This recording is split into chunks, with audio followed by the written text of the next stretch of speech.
Yeah, I guess I love taking on challenges. So if I see something that looks like fun, I want to try it. I want to jump in and do it. So I started juggling because that was a neat challenge to try and learn to juggle.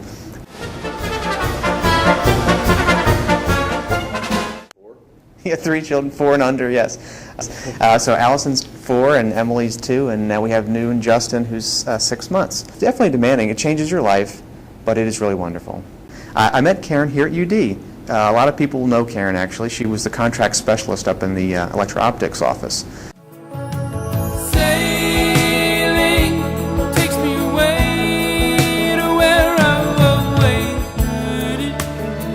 I I grew up near Annapolis, Maryland, and my dad taught me to sail. When I was little, we lived on the Magathie River, so I learned to sail at a young age, and I sailed in college.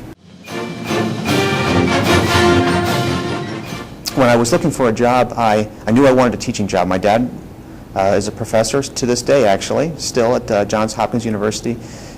I sort of knew growing up that was a great thing to do. I watched him interact with his students. I went on field trips with him, and it just looked like the thing to do, just a wonderful thing to do. In fact, I had another job offer at the time, but after I came to UD, I liked what I saw so much that I actually turned down that job offer in hopes I was going to get one at UD, and I did. So I'm very glad about that. The thing that really struck me about UD is it was the only place I went where I was interviewed by students. There was a student committee that interviewed me, and that really said something special, that this school really cares about the students. And it was the toughest interview I had, actually, with the students.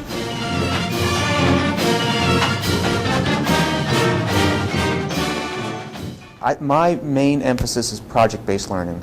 So I will generally focus my class around a project or a group of projects and guide the students through that process. So a lecture component I still use. I still use a traditional lecture, but it's leading the students towards or through a project.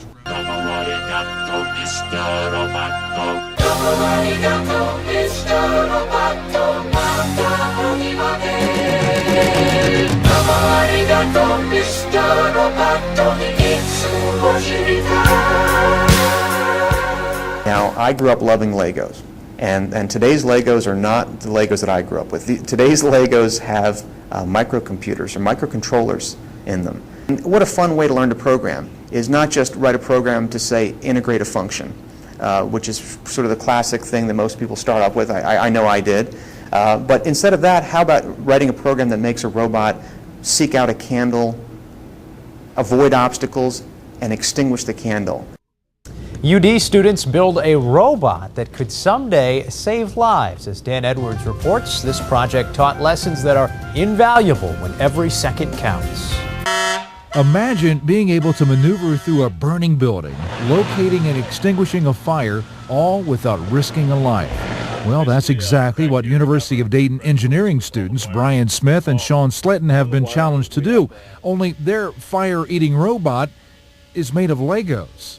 Utilizing these light and touch sensors, the computer program controls the robot's every move.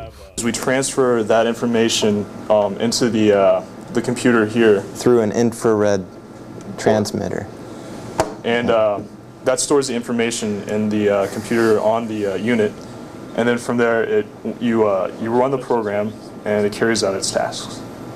So let's carry it out. Let's do it. On our demonstration, the robot easily gets around this brick and then hones in on the light. You can see it jerking back and forth. The light sensors are deciding where the light actually is coming from. So now once it runs into this candle, it should turn on its small fan on top, and there it goes. Last semester, at the end of the semester, we sat down, had our discussion about the course with all the students, and I asked them, what can we do to make the course better? And the students told me that just to keep doing the way I'm doing it, so that was terrific. Mr. Roboto,